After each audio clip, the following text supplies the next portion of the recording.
the silence grew so big it pushed a hole straight through the sky. The ground beneath us caved in every time some God cried.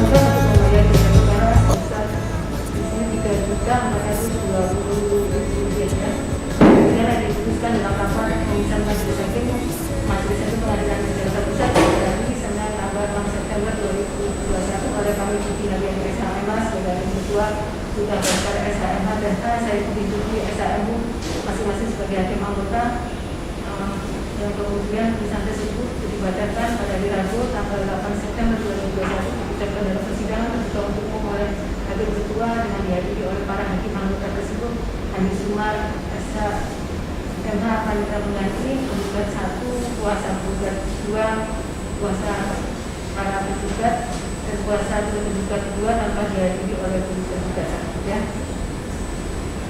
Jadi ini putusannya dan pertimbangannya.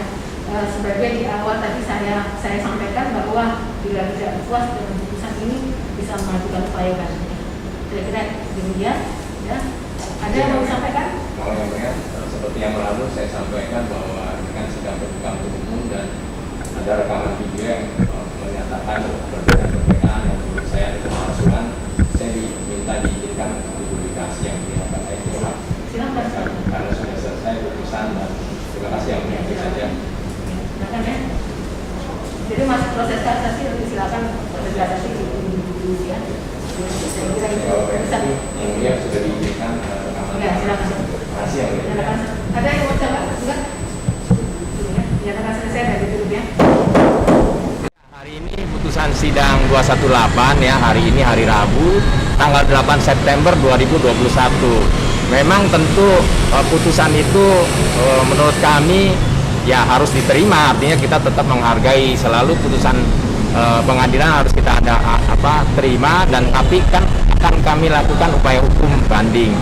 Memang betul alasannya kan tetap ada alasannya menunggu putusan di pengadilan Jakarta Selatan yang 633. Yang saya sampaikan bahwa harusnya para majelis hakim di sana yang memutuskan harusnya malu lah, karena tadi saya sampaikan di sini kan terlihat ya, mohon disorot dulu yang ini diperlihatkan, dilihat enggak usah dibaca gini aja. Artinya di sini kan terlihat sekali apa yang diajukan di sana sama-sama ditandatangani oleh Profesor Dr. Otto Hasibuan dan Ibu Sodame serta Ibu Kartika. 3 orang itu menandatangani menyatakan dokumen yang artinya menyatakan yang terpilih pada Munas Akomindo tanggal 2 Februari 2015 itu adalah Rudi Demuladi dan Faas. Ini sangat bohong dan palsu karena faktanya aja tidak sesuai, kemudian juga di akte tidak seperti itu. Kemudian Profesor Dr. Otto Hasibuan dan juga Sodame serta Kartika menuliskan untuk eksepsi dan jawaban di Pengadilan Jakarta Pusat ini nama-namanya adalah Rudi Demuladi, Sekjennya Rudi Demuladi dan bendaharanya Kunarto. Itu tidak benar karena faktanya adalah Kunarto Yuwono. Jadi banyak sekali ketidakbenaran. Oleh karena itu pertama mungkin disorot bahwa saya menyatakan wartawan Diskom tantang ya, tolong disampaikan oleh teman-teman wartawan Diskom tantang Profesor Dr. Otto Hasibuan MM untuk bedah kasus Akomindo karena banyak pemalsuan. Kami akan mempertanyakan dan minta pertanggungjawaban, paling tidak klarifikasi apakah Profesor Dr. dan kawan-kawan ini ikut terlibat dalam pemalsuan tersebut, karena ini terlihat sekali kan berbeda. Kemudian juga kami menyatakan karena di persidangan saya tantang itu saya sampaikan di persidangan sebelumnya tanggal 25 Agustus saya sampaikan di persidangan, tentu didengar oleh Ibu Sodame dan Ibu Kartika juga majelis hakim ya. Artinya akhirnya saya tuliskan Otto Hasibuan tidak berani teman-teman menerima tantangan wartawan Diskom, sangat tidak berani karena memang kalau di pengadilan kan harus taat ya, karena alasannya adalah menunggu putusan karena tadi disampaikan akan saling bertentangan gitu, tapi kebenaran jangan khawatir, kebenaran pasti akan terungkap karena ini ada pemalsuan. Saya berharap nanti di Mahkamah Agung bisa memutuskan dengan adil karena ini datanya palsu. Saya juga akan membuat laporan, artinya memang ada pemalsuan yang sangat nyata di pengadilan ini. Meskipun memang putusannya tidak diterima, itu bukan berarti putusan itu ditolak ya, artinya kami bisa mengajukan lagi baik nanti sampai ujungnya pun masih bisa melakukan upaya hukum terus karena bukan ditolak, artinya baru tidak dapat diterima. Namun inilah sebuah perjuangan yang juga disampaikan sudah 10 tahun sejak tahun 2011. Bahkan banyak yang sangat memalukan ya, terutama saya sampaikan Pak Hidayat Cokrojoyo bahwa saya menanyakan bagaimana bisa mengadakan munaslup karena harus ada 2/3 DPD. Dia menyatakan sejak dibekukan itu tidak ada lagi DPD. Jadi Anda yang DPD Apkomindo akan merasa mentertawakan sikap-sikap. Dan tadi yang menarik, jadi meskipun putusan tidak dapat diterima, ada yang menarik.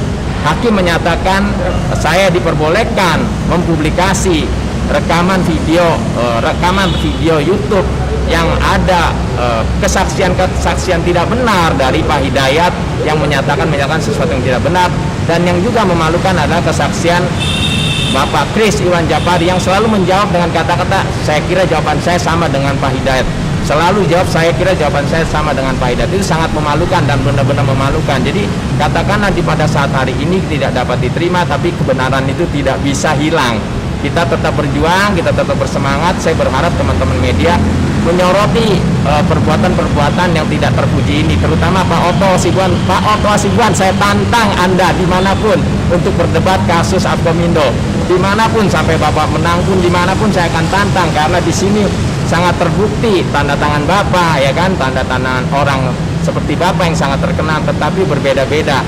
Apakah Bapak ikut terlibat dengan pemalsuan ini atau Bapak juga korban, tapi nama Bapak akan tercemar dengan perbuatan-perbuatan yang tidak terpuji. Jadi sekali lagi tolong diviralkan. Saya benar-benar menantang karena ada tidak keadilan, ada tindak-tindak pemalsuan dalam perkara Apkomindo. Dan yang menarik tadi sebentar saya keluarkan ini, pegang dulu. Saya juga sebelum sidang saya juga mengecek karena bukan hanya ada 2 data-data, itu semuanya totalnya versi mereka itu totalnya ada 8 ya, ada 8, termasuk yang berbeda lagi saat ini upaya kasasi yang dilakukan pada persidangan yang di Jakarta Timur. Jadi totalnya itu ada 8, 2 minimal sangat ketara. Saya sengaja menyoroti Pak Otto Hasibuan karena ini jelas-jelas sekali tanda tangannya Pak Otto Hasibuan. Kemudian yang menarik lagi, websitenya kan sekarang sudah tahun 2021. Kepengurusan mereka sebenarnya kalaupun benar terdiri itu 2015 sampai 2018, tapi secara sepihak dia ganti periodenya jadi 5 tahun, 2015-2020. Jangan lupa saat ini sekarang sudah tahun 2021, jadi siapa mereka yang menjadi ketua umumnya? Tidak ada. Dan waktu itu websitenya tidak bisa diakses, dan hari ini tadi saya sampaikan juga bahwa websitenya sudah kadaluarsa. Bayangin organisasi besar sebesar Apkomindo yang menyita banyak perhatian masyarakat, dan uang itu diambil semua oleh mereka, dialihkan kepada mereka, tapi untuk mengurus website saja hari ini kadaluarsa. Tolonglah tahu aturan, tahu malu lah.